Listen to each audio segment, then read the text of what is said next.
بسم الله الرحمن الرحیم.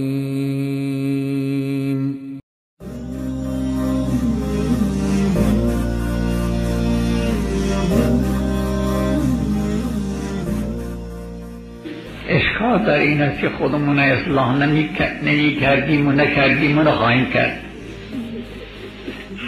حاضر نیستیم خودمون اصلاح بکنیم.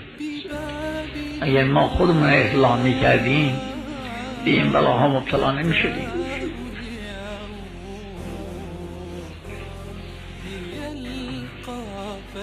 ما میخواییم هرچی دلمون میخواد بکنیم، اما دیگران نه، حق ندارن به ما اطاعتی بکنن. ما با خودمون،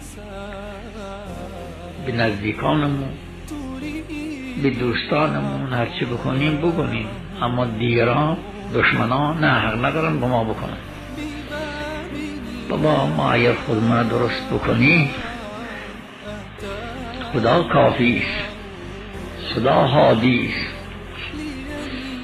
ما خودمون درست نمیخواهیم بکنیم، اما از کسی هم نمیخواهیم آزار ببینیم.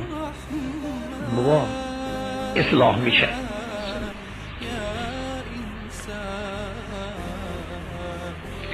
ما میخواهیم اگه دلمون خواهد دروغ بگوییم، اما کسی به ما حق نداره دروغ بگوید.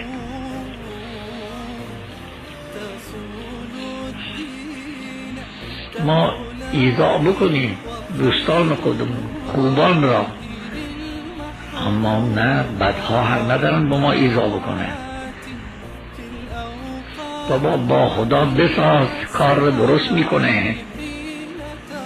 چرا در خلوت و جلوت دلت هرچی میخواد میکنی؟